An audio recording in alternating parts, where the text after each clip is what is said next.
Mga puso, madinuagon nga Bailes de Luces Festival sa Banwa sa Lacaseliana, gindag sa kagindayaw sa mga tumalanaw. Yaring balitang itutukan, Nailin Pedreso. Masanag, madinuagon, kag nagasaot nga mga suga. Ini ang nagpuno sa mga mata sang nilibo nga mga tumalanaw kag bisita sa Bailes de Luces Festival sa Lacaseliana, Negros Occidental.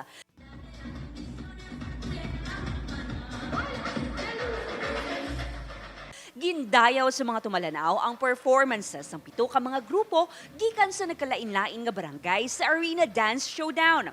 Tagsa sa ila may bit-bit nga pasabog nga performance. Halin sa colorful costume pakadto sa props, panami-nami nga saot kag dululungan nga pag-ilis-ilis sang lights.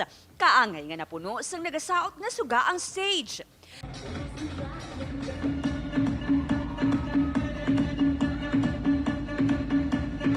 Sa ulihigin kilala kampyon ang Barangay Kabakungan sa Category A. Nagdaog naman ang Barangay Kamandag kag Kabagnaan sa Category B. Ang Bailes de Luces ang nagkakulugan, Dance of Lights.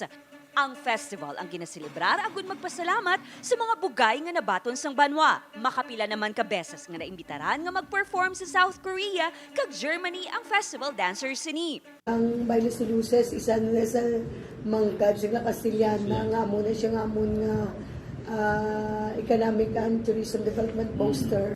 Duha man ka tuig nga ginpaiway ang selebrasyon bangod sa pandemya. Gani isa pagbalik sini sa bunga tuig, isa ka grande nga selebrasyon ang ginhanda sang LGU sa mga residente kag bisita. Upod Keruel Banggoy, Aileen Pedreso, One Western Visayas.